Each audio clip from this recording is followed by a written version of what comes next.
Hello my dear students, कैसे हैं आप सब। Nowadays we are studying about French revolution. तो लास्ट वीडियो में हमने पढ़ा कि जो क्रांति हुई तो उसमें क्या महिलाओं के लिए भी क्रांति हुई। तो वास्तव में महिलाओं के लिए भी क्रांति हुई, उनके जीवन स्तर को सुधारने के लिए क्रांति हुई। और जो दास प्रथा हुआ करती थी, गुलामों को, आदमियों को खरीदना और बेचना, ठीक है, तो ये दास प्रथा थी। इसकी शुरुआत कैसे हुई और फिर इसका पतन कैसे हुआ। Today we are going to discuss about the revolution and everyday life. तो जिस समय क्रांति हो रही थी तो उस समय रोजाना की जिंदगी का क्या सिस्टम था। Can politics change the clothes people wear. क्या जो राजनीति है वो लोगों का पहनावा बदल सकती है। द लैंग्वेज दे स्पीक, या जो भाषाएं वो बोलते हैं उनको बदल सकती है। और द बुक्स दे रीड, अथवा जो किताबें वो पढ़ते हैं उनको बदल सकती है। The years following 1789 in France saw many such changes in the lifes of man. 1789 के बाद जो आने वाले आगे बहुत सारे वर्ष आए, उसमें जो मेन या विमेन थी, ह्यूमन बीइंग थे, उनके जीवन में बहुत सारा परिवर्तन आया। पुरुष, महिला और बच्चे, ठीक है। आने वाले सालों में 1789 के बाद बहुत सारे उनकी लाइफ में परिवर्तन आए। The revolutionary government took it upon themselves to pass laws that would translate the ideals of liberty and equality into everyday practices. तो जो ये परिवर्तन आए, तो क्रांतिकारी सरकार थी, जितनी भी रिवोल्यूशनरी गवर्नमेंट थी, ठीक है, तो उन्होंने नए नए लॉज बनाए और जो लिबर्टी थी उसमें इक्वलिटी प्रदान की और उसको डेली लाइफ में उतारने का भी प्रयास किया। One important law that come into effect, एक महत्वपूर्ण लॉ, महत्वपूर्ण कानून जो अस्तित्व में आया, प्रभाव में आया,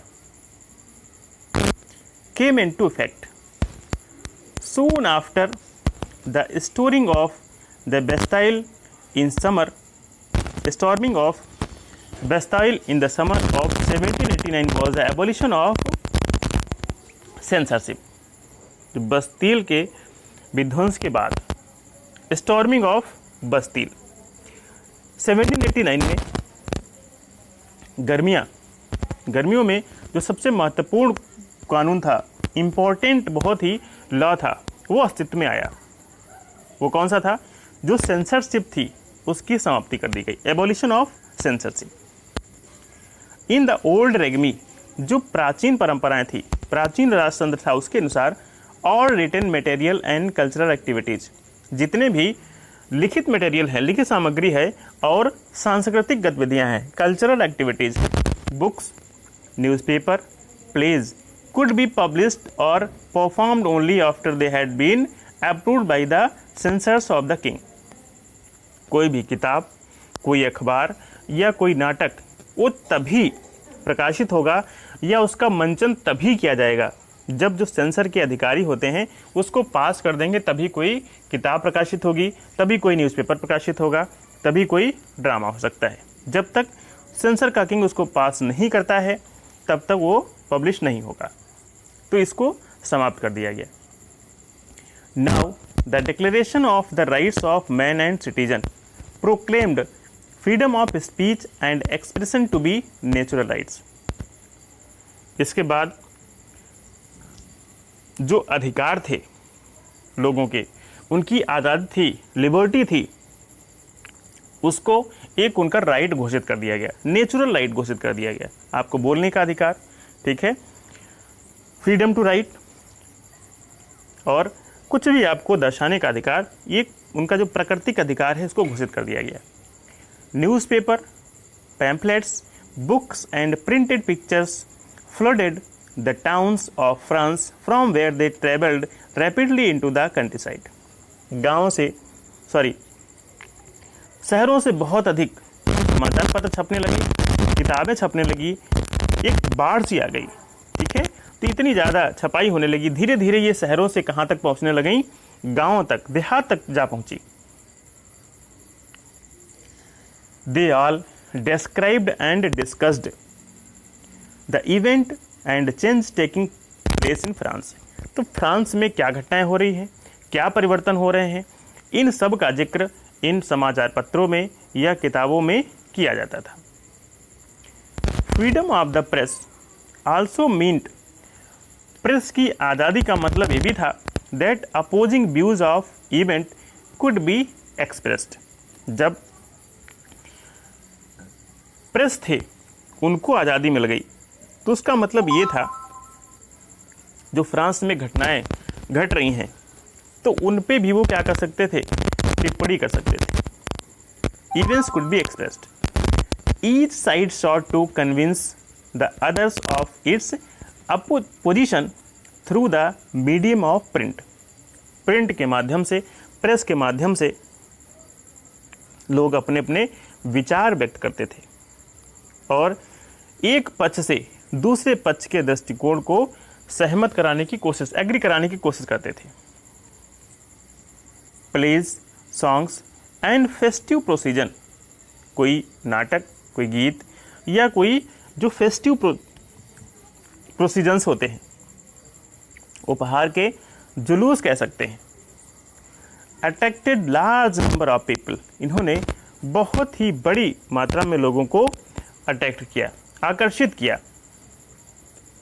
this was one way they could grasp and identify with ideas such as liberty or justice that political philosopher wrote about the length in texts which only a handful of educated people could read।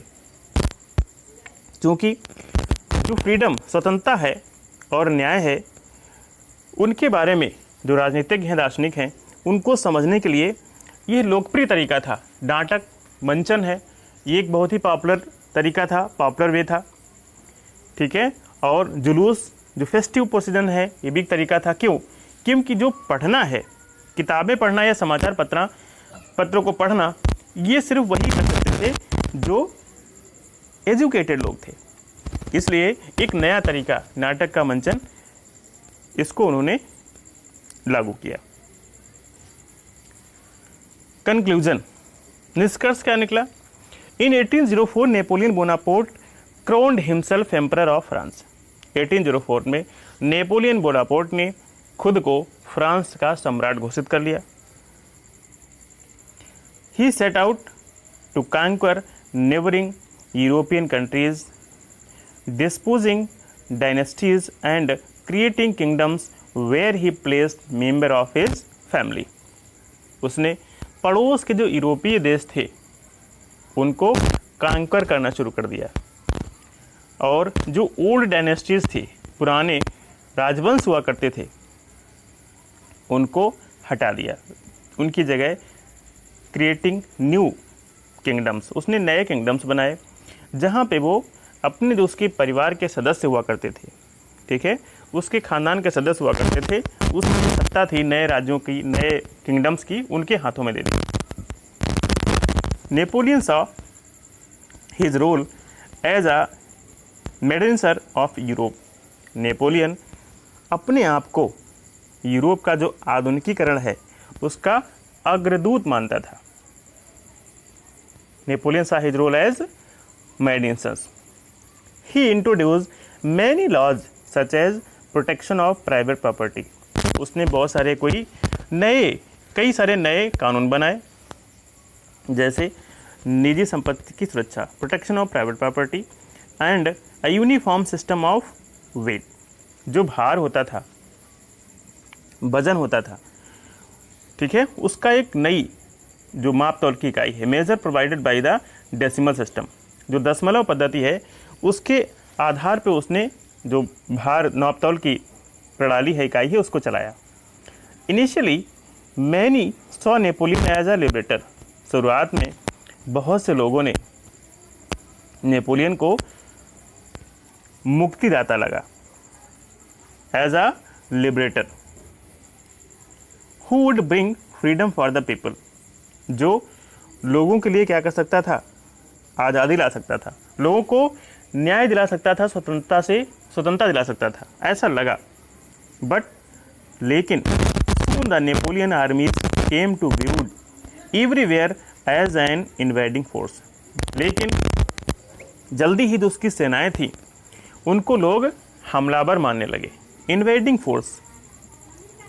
He was finally defeated a Waterloo in 1850। अंततः 1850 में Waterloo में उसकी हार हो जाती है। Many of his measures that carried the revolutionary ideas of liberty and modern laws to other parts had an impact on people long after Napoleon had left।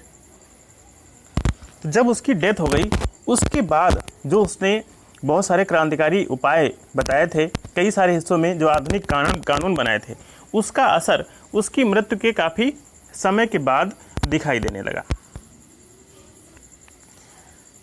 The ideas of liberty and democratic rights, जो liberty है, democratic rights हैं, इसकी विचारधारा है, were the most important legacy of the French revolution.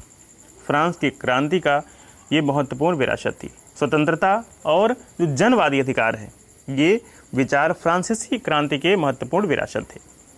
These spread from France to the rest of Europe, और ये France से जो बाकी यूरोप था वहाँ तक फैल जाते हैं ड्यूरिंग द 19th सेंचुरी, 19वीं शताब्दी के दौरान।